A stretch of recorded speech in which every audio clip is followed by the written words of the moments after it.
The third instalment showed us advancements in translation with a proliferation of versions. This instalment considers the most widely distributed translation, the King James Version or Authorized Version. Although there had been royal approval for translating and publishing the Bible, there were still some restrictions. James I abolished the death penalty for translation, and this enabled translation to proceed unhindered. There were two competing translations at this time. The Bishop's Bible, the officially approved one, was being read in churches, and the Geneva Bible was very popular for home reading. James criticised the Geneva translation whilst hating its marginal notes. I think that of all English Bibles, that of Geneva is the worst. He described the notes as being very partial, untrue, seditious, and savouring too much of dangerous and traitorous conceits. Church leaders asked for a new translation as well, and the king hoped to appease both high church and low church with a completely new translation by having both parties represented in the Committee of Translators. The king was no mean scholar himself. He had done some translation, but recognised that it needed a complete team of experts to complete a full translation, which would be generally acceptable. The translators, about 50 to start with, the numbers diminished slightly with deaths and departures. They were split into 6 companies, 2 each at Oxford, Cambridge and Westminster. And the qualifications were specified by James I. They possessed very extensive knowledge of original and relevant other languages. This enabled them to compare their understanding of the original texts with the understanding of translators of other countries. All the translators were committed believers. That is, they believed in the accuracy and the reliability of Scripture. They recognized the value of previous translations, but they also recognized the need to combine their best features. The truly good Christian reader, we never thought from the beginning that we should need to make a new translation, nor yet to make of a bad one a good one, but to make a good one better, or out of many good ones, one principal good one, not justly to be accepted against. That hath been our endeavour, that our mark. The process was defined by James I, as well as the qualifications of the translators. There were to be no marginal notes, except to explain original text. This was to counter the kind of thing that had been put into the Geneva Bible margins.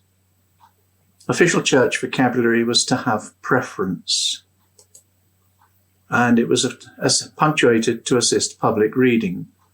When reading aloud from the King James or Authorized Version, it's as well to observe punctuation, for in most cases it is a very great help in conveying the sense to the listener. All work was read aloud for review to ensure clarity and quality of language, and that's one reason that this version is so memorable.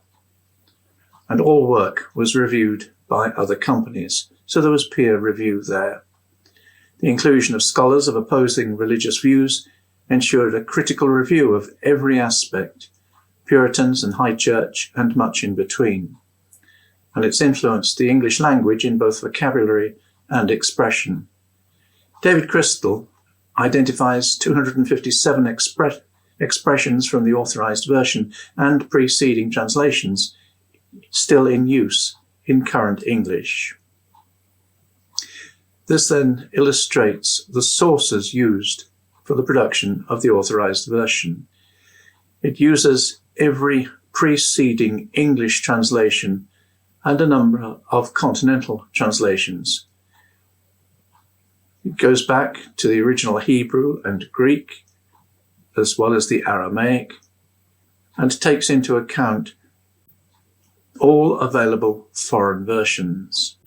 It was supposed to be a revision of the Bishop's Bible. it ended up more like a revision of Tyndale's work, with many other versions also influencing the result, but Tyndale was not acknowledged.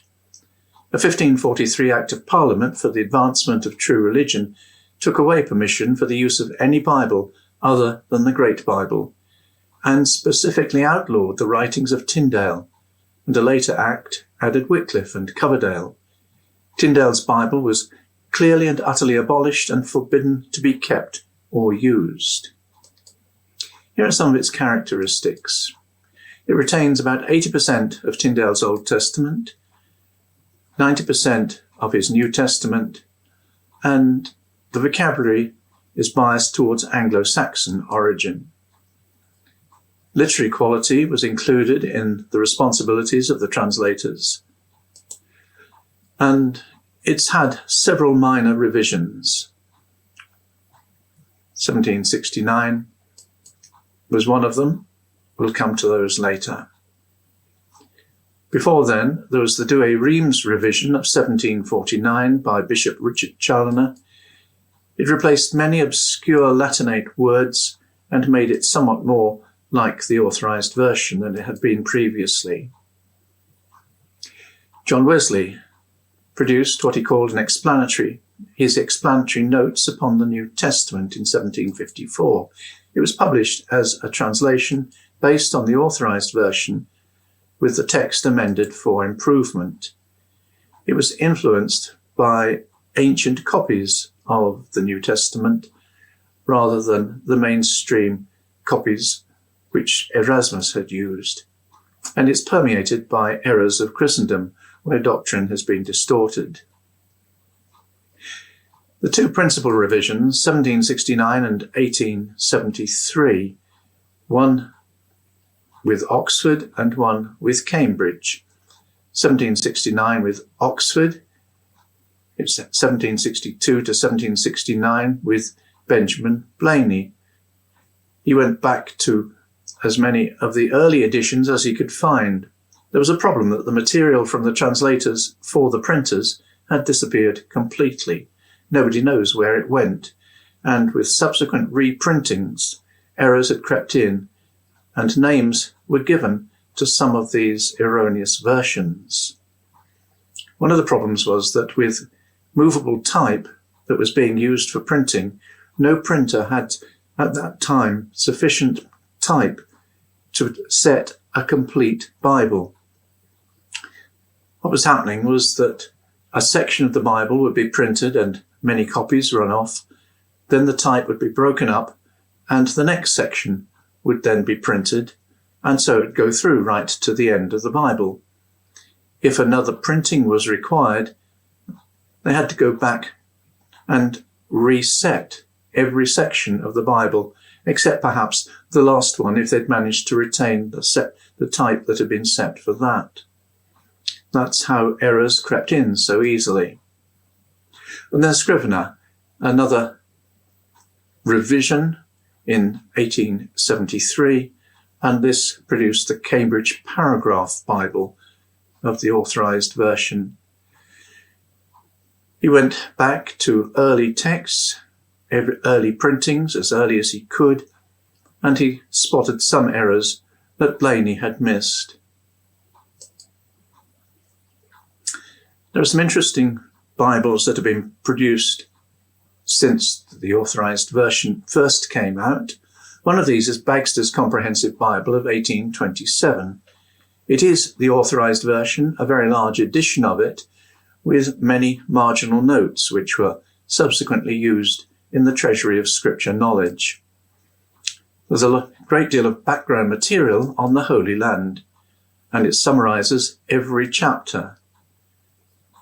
There are introductions and concluding remarks to most books, and an index to Old Testament and New Testament subjects, a chronological index, and to make it truly comprehensive, an index to the notes, the introductions, and the concluding remarks.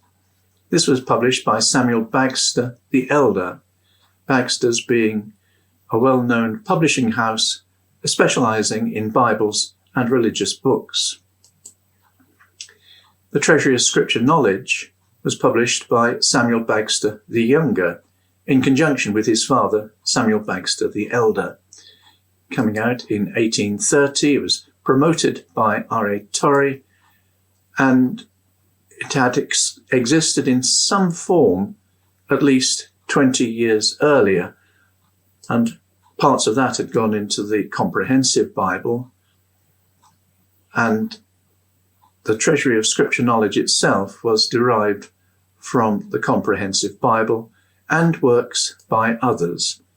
It claims to have over 500,000 cross-references, but in fact it is nearer to 800,000. And here is an illustration of it. It's laid out like a Bible, but instead of the text of the Bible, it has cross-references to other passages in the Bible dealing with the same themes, subjects, persons, or objects. Webster published in 1833 his version.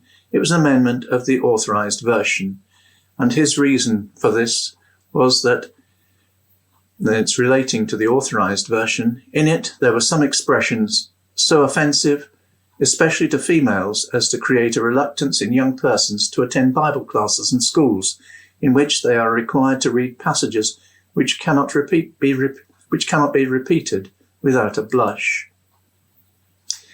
Noah Webster was the compiler of an American dictionary of the English language. Although he knew Greek and Hebrew, he made no attempt at a complete revision. This version illustrates the increasing divergence of British and American usage and vocabulary. Bagster's hexapla is not a complete Bible. It is the New Testament, published by Samuel Bagster the Elder. It consists of 6 New Testament translations in parallel across the page and the Greek text across the top. The 6 versions are Wycliffe, Tyndale, Cranmer, and Cranmer refers to the Great Bible, for which Cranmer wrote some prefaces, the Geneva, Reims, and King James. It includes a history of English translations and translators, so that's a very useful reference work for the history of the English Bible. And here is an example of it. 6 columns across with the Greek right across the top. Then we have Young's literal translation of 1863 by the same author as Young's Concordance. It's not intended to be a competitor to the Authorized Version, but rather to increase understanding by making it much more literal, and it follows the structure of the original much more closely than other literal versions, and so it's not suitable for extended public reading, being somewhat stilted in places. But it's a valuable study aid, and for any Bible student, it should be in his or her library. The Emphatic Diaglott is another interesting multi-version publication coming out in 1864. It has interlinear Greek and a literal English translation with a more fluent translation in a separate column down one side, based on the Vatican text rather than the received text which Erasmus had produced, and is biased towards these most ancient texts. The copyright was acquired by the Watchtower Society, but that expired in 1952, so it's now in the public domain. This 4th instalment is considered the most widely distributed translation, the King James Version or Authorized Version, and some of its successors. The final instalment takes us from the Revised Version to the present day. Until then, farewell.